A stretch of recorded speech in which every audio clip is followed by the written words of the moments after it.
পরবর্তী প্রশ্ন হচ্ছে, কোনো স্বামী যদি তার স্ত্রীকে বলে তোমাকে ছেড়ে দিলাম, হুমকি ধমকি দিতে, ঝগড়ার সময় রাগের মাথায় কিন্তু তালাকের নিয়ে চা, তাহলে কি তালাক হবে?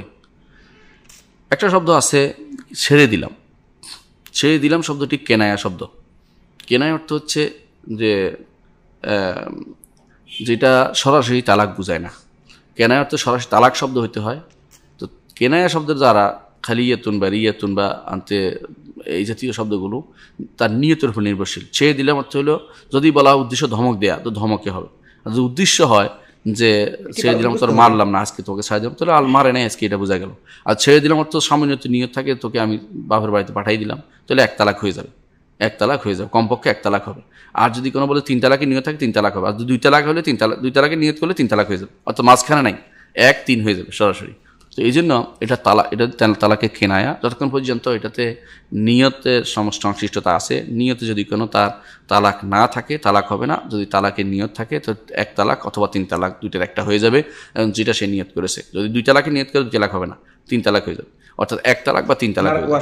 তো এই জন্য এই যে ব্যক্তি এরকম কথা বলেছে, তাকে জিজ্ঞাসা করতে হবে আসলে সে কি বলেছে। আরেকটা জিনিস আপনি বলেছেন যে ঝগড়ার সময় রাগের মাথায়। আমার রাগের মাথায় রাগ যদি বেশি হয়ে যায়, হিতায়ত জ্ঞান শূন্য হয়েছে, তখন কিন্তু তালাক হয় না। এটা কিন্তু ইসলামী শরীয়তের বিধান। এটাকে বলা হয় মাদহুস, অর্থাৎ যে কি ভালো মন্দ বুঝতেছে না, এমন সময় বলে বলছে মাথায় আগুন, বলে না মাথায় রক্ত উঠে গেছে, এরকম বলে।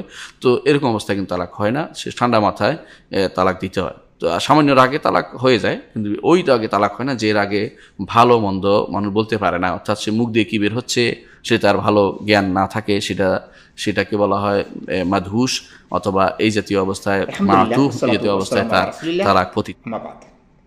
আপনারা শুনেছেন শায়েখ ডক্টর মোহাম্মদ জাকারিয়া হাফিজাহুল্লাহ, উনি বাংলাদেশের আলেমদের মধ্যে সর্বশ্রেষ্ঠ আলেমদের মধ্যে তিনি একজন, এটা বলতে হবে, মানে সন্দেহমুক্ত। তিনি যে বলেছেন যে তলাক আপনার যদি কেউ কোন স্বামী তার স্ত্রীকে বলে যে আমি তোমাকে ছেড়ে দিলাম, তলাক হবে কি হবে না? ডক্টর জাকারিয়া হাফিজুল্লাহ তিনি বলছেন হবে না। কেন হবে না? কারণ এটা কেনায়া। এই শব্দটি আমি তোমাকে ছেড়ে দিলাম, এটা কেনায়া। কিভাবে কেনায়া? কারণ হলো যে তলাক যে মানে তলাক শব্দের অর্থ বহন করে না। হ্যাঁ, একটা শব্দের অর্থ বহন করতে পারে, কিন্তু পবিত্র কুরআন কারীম এবং রাসূল সুন্নাত তরিকায় যে তালাকের কথা বলা হয়েছে, যে শব্দটা তালাক শব্দ ব্যবহার করেছে, এর উদ্দেশ্য হলো যে কোরআন এবং সুন্নাহ মতে যে তালাকটা দিতে হবে, ওই তালাক যে কেউ যদি দেয়, তাহলে ওই তালাক শব্দটা ব্যবহার করে। যেমন আল্লাহ কোরআন মধ্যে বলেন,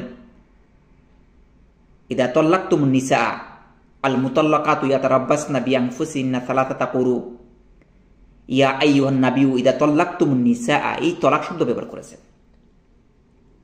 আর ওই যে ত্যাগ করা বা আমি তোমাকে ছেড়ে দিলাম, যে এই যে আমি তোমাকে ছেড়ে দিলাম, এই যে শব্দের সাথে এই তালাক শব্দের অনেক তফাৎ।